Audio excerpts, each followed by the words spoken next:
What's going on, guys? Welcome back to another video from myself, Ehsan Khan. And on this channel, we talk about all things money, investments, and mindset. And when it comes to money, I teach you how you can make money through starting your own recruitment business. And using my formula, you'll be able to go from 0 to 6 figures in the next 12 months. And in today's video, I'm going to be teaching you one of the most important questions that you need to know in order to achieve 6 figures in the next 12 months, which is how you can start charging higher fees to your clients. Alright guys, so we're going to get straight into this video, but before we do, if you wanted to know how to get higher fees, make sure you give this video a thumbs up, make sure you leave a comment down below and let me know what type of typical rates you're currently offering to your clients and what you're getting from them. And it'd be great to have a conversation in the comments below about all the different markets, industries and niches that we are in and the typical rates that people are charging in those industries. And make sure that you subscribe to this channel to support and click the bell notification to make sure that you're notified every single time that I upload a video, which is going to help you make more money. And lastly, before we get into this video, share this video with somebody that you know that is interested in recruitment, that might have a recruitment company right now and they're struggling to get clients, to charge high fees, and really they're just grinding on a hamster wheel. They left one job for another job which isn't really paying them that much. Share this to those people, share this with your friends who want to know this information, or you think that they could benefit from it in some way. So we're going to get started on this video now. So I just want to start off with a quick premise here that this has been one of the most asked for questions since I started the Tribe of Recruiters Facebook group. And if you haven't joined that, click the link below to join that now. It's a community of like-minded entrepreneurs and recruiters where we all support each other, and I'm there to answer your questions in the comments and in the feed. And the aim and the purpose of this group is to help every single person who joins it to start making money as a recruiter. So like I said, this was one of the most asked for questions and it makes complete sense. Now, when I was having conversations with a lot of you, it was really interesting because there's so many people that are just doing the same things in similar industries and you're all having the same problems. So through speaking to a couple of you and kind of understanding where your business is at, what type of experience level you're at, what I've also found is that it doesn't even matter if people are running recruitment companies for 5 years or 6 years or 10 years. I've spoken to people that are charging 8% or 10%, in some cases £150 per placement. And to be very honest with you, this is not something that I'm too used to. I'm very used to doing deals at 6,000, 7,000, 8,000, 9,000 pounds at bare minimum. And the lowest that I have ever charged was 15%, which I highlighted in my case study, which you can watch down below, where I charged one of my clients 15%. And truth be told, that was at the very beginning of my recruitment business journey, and I just wanted to do a deal very quickly, and that's why I dropped it down to 15%. Have I done 15% since in that market? No, but I have done in certain markets where I've been able to charge 15% on, say, £100,000 salaries. So those work out to about 15k per deal, which still makes it more than worthwhile for me to spend my time doing that. And they're growing companies and I'm a preferred supplier to them as well. So it just makes sense for me to get that business in certain industries, but with a lot more commitment attached to it. So whenever I've given up my rate, whenever I've given up any percentage from my rate, I always take something back in return for that. So if I'm giving something, I'm going to take something back as well. So I'm not going to give you 5% or 10% off just because you are giving me the role. You're giving me the role because you've got a problem. So we've already established that. I'm not going to give you 5% off or 10% off unless you're going to give me something back. But that's another video for another day. This is about how to charge higher fees, and I've put together 5 tips that you can utilize and you can analyze within your business to see why you're not getting the type of fees that you think that you should be. So number one, the question that I want you to ask yourself is, what is your niche? Now, I've spoken to people and I've said, what's your niche? And they've said things like pharmacy and construction. And I asked, are you focusing on construction workers who work specifically in pharmaceuticals? And they said, no, we just got one role here in construction for like a construction manager. And we've also got another role here for like a regulations analyst. And, you know, it bewilders me that how are you going to find that effectively and efficiently? Sure, you're going to spend 5 hours of your time finding candidates for one and then another 5 hours of your time finding candidates for another. But the whole point of being a vertical market specialist, again, if you've watched my case study video below, you'll know what a vertical market specialist is, but how can you be a vertical market specialist? How can you charge higher fees if you don't even focus on a particular niche? Since I've started in recruitment, I've been a vertical market specialist focusing on a particular niche. And what that's allowed me to do, it's allowed me to be an expert in that field. And it means that I know what's going on, what projects have happened, what projects are not going on. And it means I know where to look for clients, how to attract them. And then when I speak to them, because I'm telling them so much about the industry from a recruiter's perspective, about their competitors, that's their main interest. How are these other companies that are also recruiting the same people as us, how are they doing? How are they finding things? When you're able to give this information, people don't even think about the actual recruitment itself. They're seeing the value that you can give to them from the industry perspective. So when you are a specialist, when you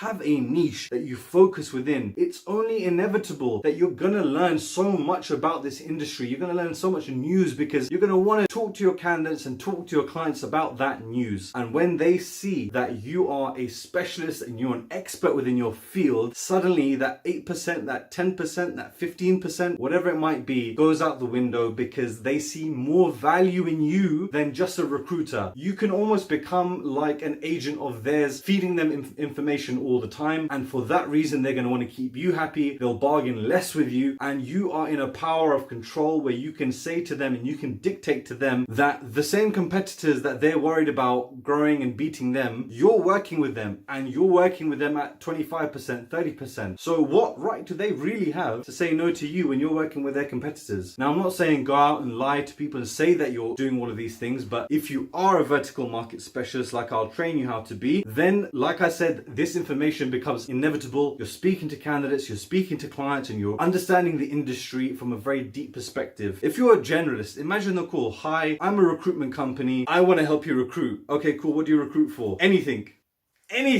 Just you name it, I'll recruit it for you. You're not a recruiter. What you actually are is a resourcer. That's all you are. You're a resourcer. You're just going out, making calls, trying to find companies that want to give you any type of role. And you're just going onto a job board or you're going onto LinkedIn and you're just typing in a bit of a Boolean and trying to find people and trying to get it across. And that's about it. Hit and hope. That is not how you set up a successful recruitment company where you can predictably generate clients every single day and you can start doing deals and placements on a weekly or bi-weekly basis, and you don't need to worry about the volume. As long as you're doing 1 or 2 deals a year, you're very, very likely to hit multiple 6 figures because you're charging higher fees as an expert. And so I guess the last question that I just want to leave you with on that topic is, why should someone pay you more than anybody else? Ask yourself that question. If you're not a specialist at solving their problem, you're just someone who knows how to do a Boolean search here and then chuck CVs over, why should anybody spend more money with you? Why should they call you back once they have another vacancy? Doesn't make any sense to me. If you're not a specialist within a niche, you're just shooting yourself in the foot and you're going to be doing a lot more work and not getting the right reward for the time that you're putting in. All right, cool. So number two is, what level of role do you recruit for? So again, I talk about this in the free training video that I've put together down below, which you can watch. I don't work anything less than £30,000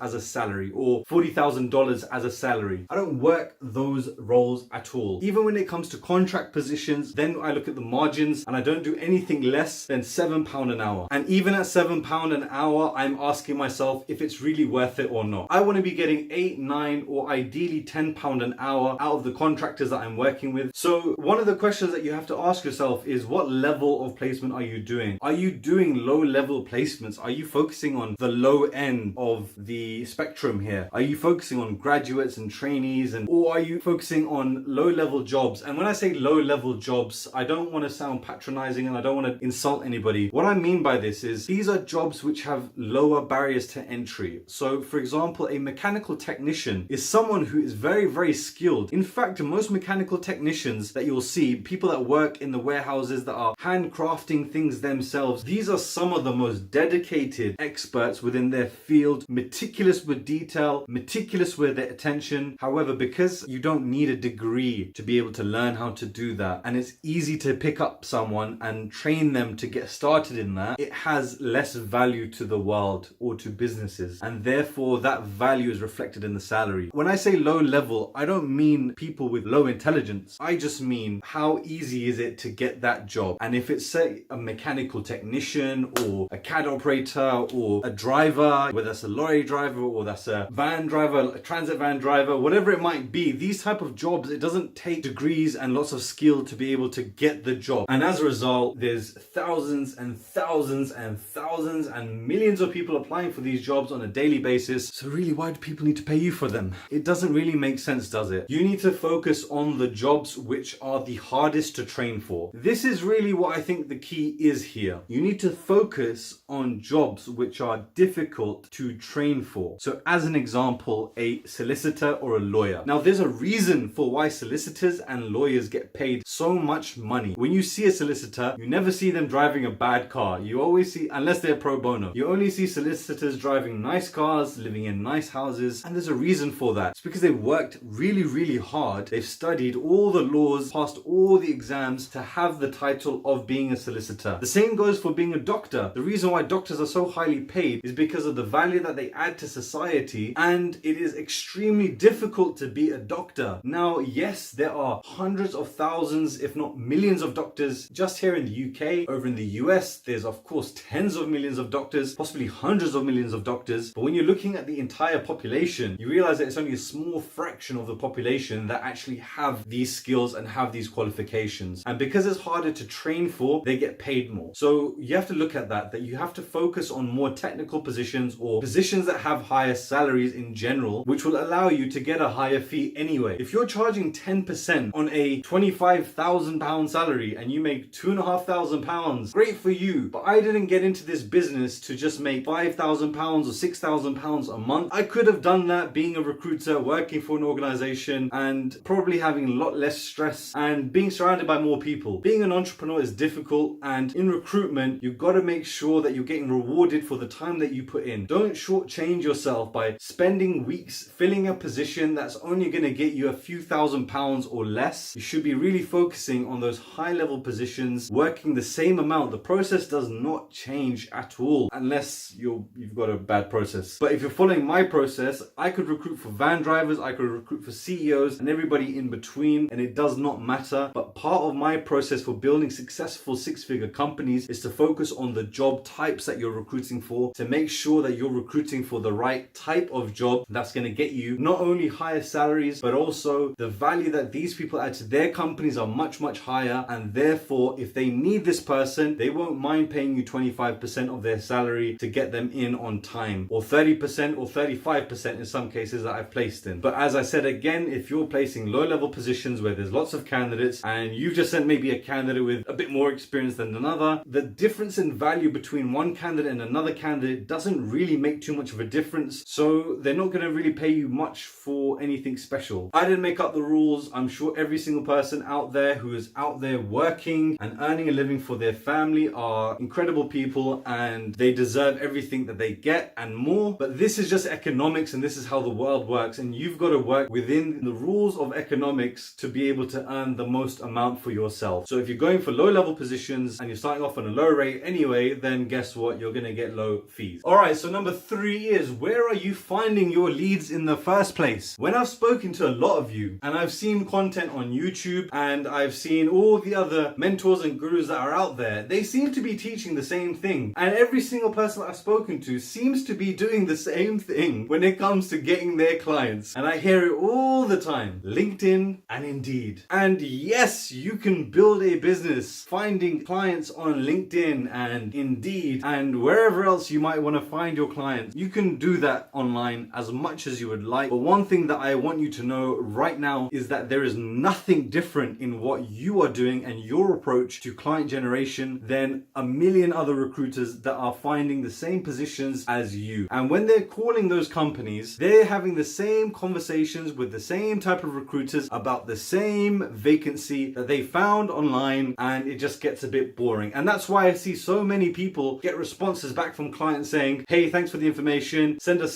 some of your information that say, hey, thanks for your email, send us some more information and we'll get back to you. They're saying that because there's nothing different about you. You haven't stood out to them in any way, and they're therefore giving you a very nice but generic email back to you. They have your details, and if, for example, they're really struggling, they might come back to you. But really and truly, I don't think that they will, because every single day a new recruiter will email them straight after you've emailed them and pitch the same thing again. Not only are you the 100th person to call them about that same vacancy that you found online, but tomorrow and the day after and the day after and every day until that job has expired, they're going to be getting calls from recruiters pitching them the same thing, telling them, hey, we saw your ad online, are you looking for somebody right now? They're going to be fed up, and that's why they're going to tell you to go to email. You see, finding clients for me, yes, I go to LinkedIn and I go to Indeed only. And let me just make this point very clear that I've built multiple six-figure businesses as a recruiter, and I only go to LinkedIn or Indeed or online to find jobs on my weekends, or maybe during my lunch breaks, or maybe in the evenings if I'm a little bored. And why do I do that? I do that because I am a top biller recruiter and I want to do as many deals as I can. And I'll teach you this process in the course, but what I do is I get these jobs that you guys think are your bread and butter. This is your pot of gold. Those to me are a few freebies that I'll do every now and again. Really and truly, I send out a few CVs, I'll read the job description, I'll send out a few CVs, and I'll just see if somebody comes back to me. And what I found out is that that is the process for so many people's entire businesses. What I've just told you there I do in my lunch breaks, sometimes in my evenings, sometimes on my weekends, is how so many of you are building your entire business. I spend probably less than 2% of my time recruiting in this way. So how do I find my clients? Well, it's very simple. I find the leads that nobody else is even looking for. The leads that I find are untapped leads. I didn't realize how untapped these leads were until I started speaking to people, other recruiters, to find out their lead generation strategy, and I realized that it's all the same. If you're finding roles that have high competition because every single person is doing the same thing that you're doing, then how can you expect to charge a higher fee? Again, this is economic supply and demand. If there's a high level of supply of recruiters veering towards one company where they have one role, so demand is low but competition is high, why do you think that they're going to pay you a big fee for that? They're not going to pay you more than 10%, more than 8%. At the very max, they're not going to pay you more than 15%, because you're just going for the low-hanging fruit. If you're going for low-hanging fruit, everybody's going for that. You're going to go for the big, nice, shiny apples that are at the top that no one can even see. And if you don't know how to do that, then click below to view the case study that I've made, and I show you the 7 steps that I use to build successful recruitment businesses. All right, number 4, who are you dealing with? So again, I see so many people talking about this. They say, hey, look, got this great response back from the HR. Look at this, they're asking me for more information and saying that they'll get back to me. That is absolute bullcrap. That HR does not care about you. They're not going to get back to you. Maybe if you've had a really good rapport with them, they might come back to you, but I wouldn't build my business having that as my hope. Again, there are times that I reach out to HR, there are times that I reach out to internal recruiters, but that is a long-term business development strategy with certain companies that I think I would like to work with, but they have a in-house model, and I want to, for example, just build a really good relationship, solid relationship with the internal recruiter and grow that for the long term. That's not how I'm going to make a deal today. That's not how I'm going to get leads today and start getting interviews today and do a deal by next week. That's not how it's going to happen. Do not speak to HR. Do not speak to internal recruitment. Do not speak to head of people. These people do not want to use you. They don't. They do not want to use you. You need to speak to the hiring manager. You need to speak to the line manager. You need to speak to the technical person who is the decision maker for the job that is being hired. That is who you need to speak to. And why do you need to speak to that person and that person alone? Well, it's very simple. They are the one that have the problem. So if you look at the 2 different motivations that these people will have, HR people, internal recruiters, and the technical line managers, they have 2 very different objectives within this business. The HR, internal rec, the head of people, they are focused on the cost cost of recruitment. Their job will be how cheap can you do this? How much under budget can you do this? And if they come under budget, then it means that they will get a bonus. So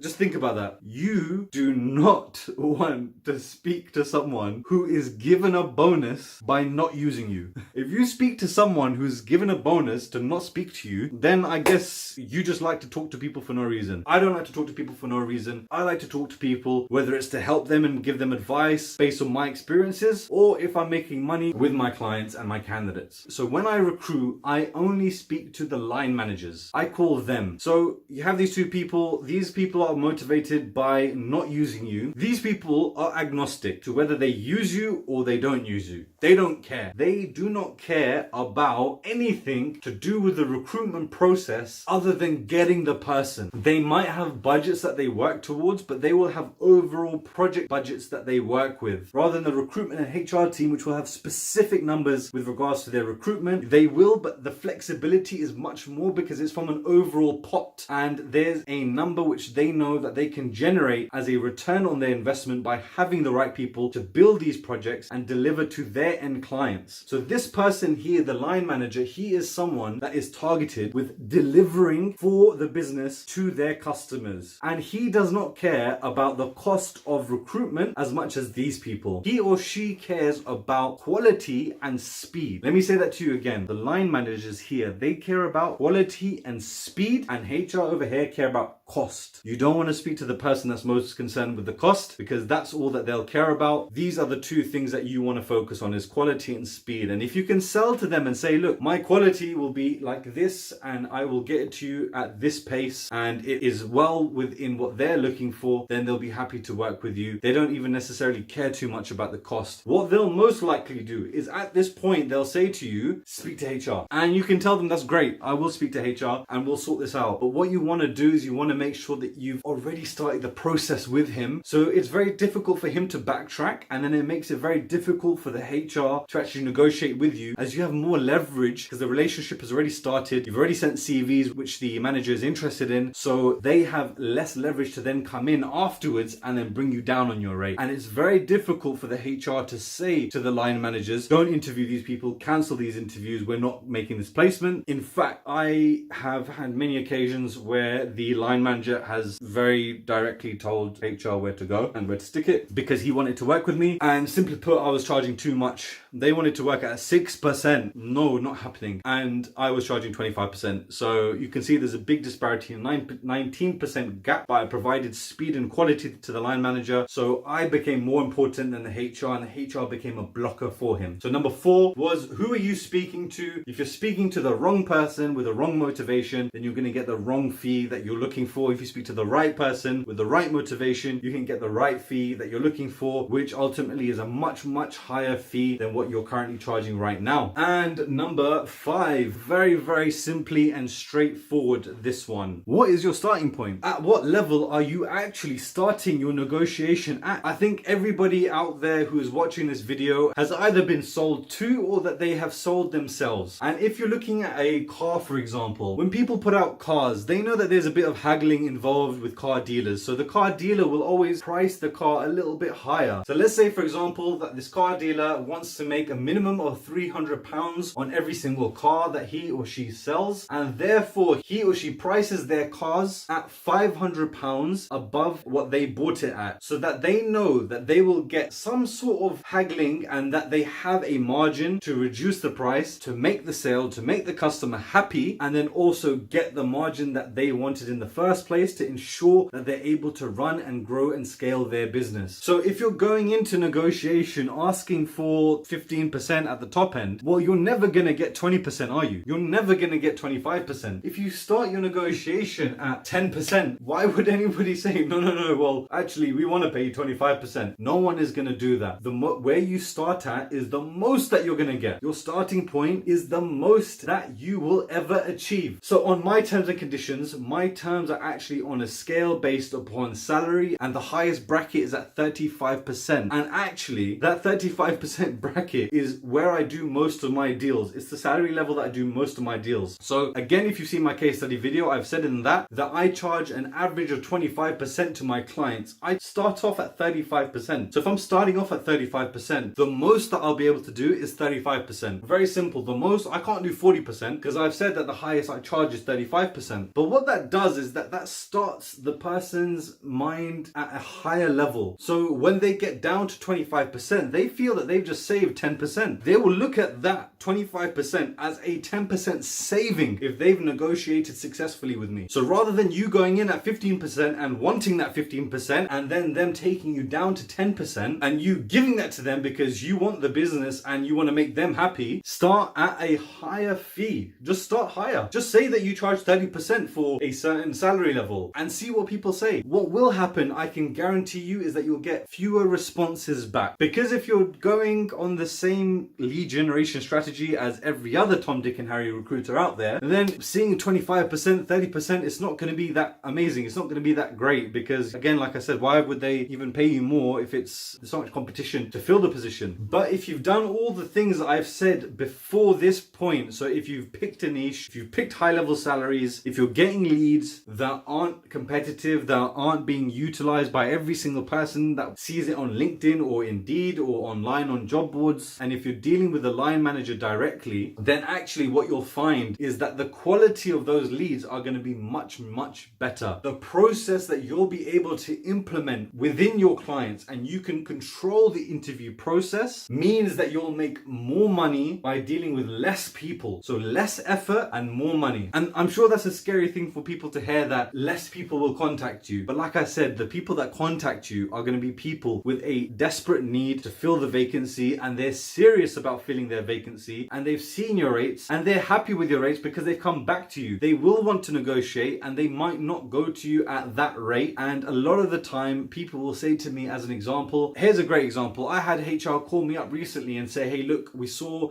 the CVs that you've sent to so-and-so, the line manager, because I went directly to him. He wants to interview people. He knows that his hands are tied within the company and he has to speak to HR. That's their internal process, but he wants them. So he's told her, get me these people. I want to interview these people. Now all he or she wants to do is to focus on the cost. Like I said to you, he or she is focused. The line manager is focused on speed and quality. HR is focused on cost. So when you're speaking to the HR, they're just going to want to know about cost, but just know at this point you have all the leverage. But what is most common, and this happens a lot of the time when this scenario comes up, where somebody in HR has called me off the back of email that I've sent to a line manager and they've said to me, what are your rates? And I've said, I've attached my rates. It was 30% as an example. In this case, it's 30%, and I just wait.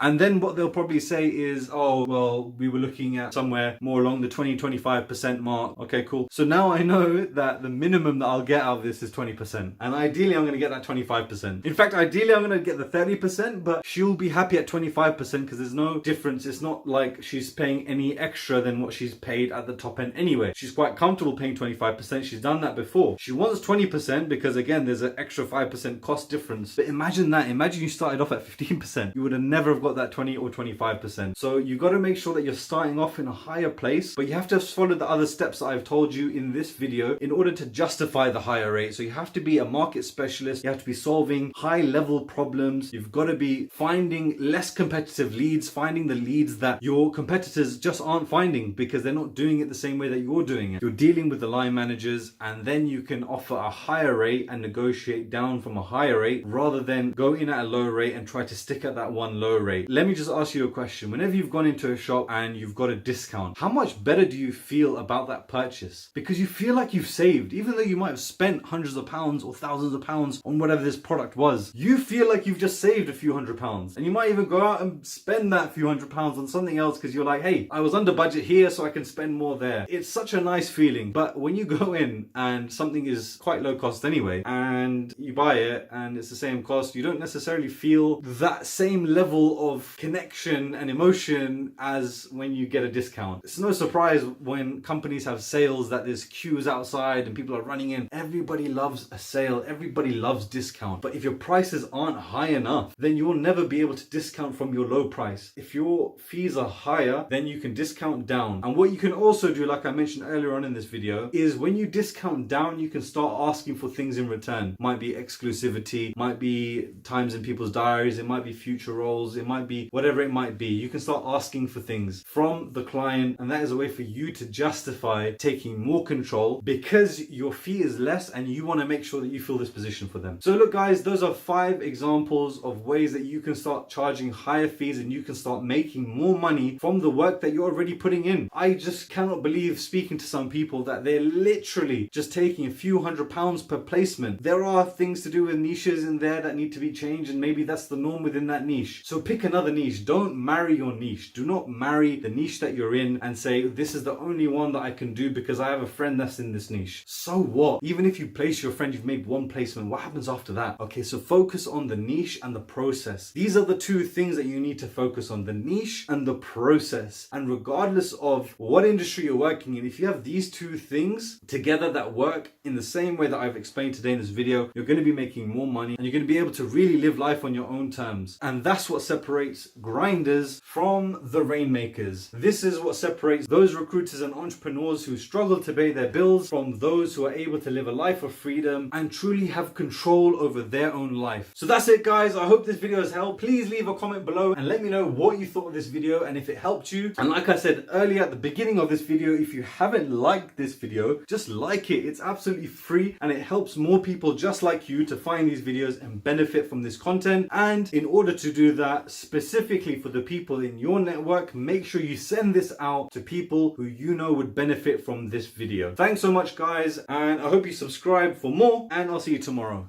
Peace.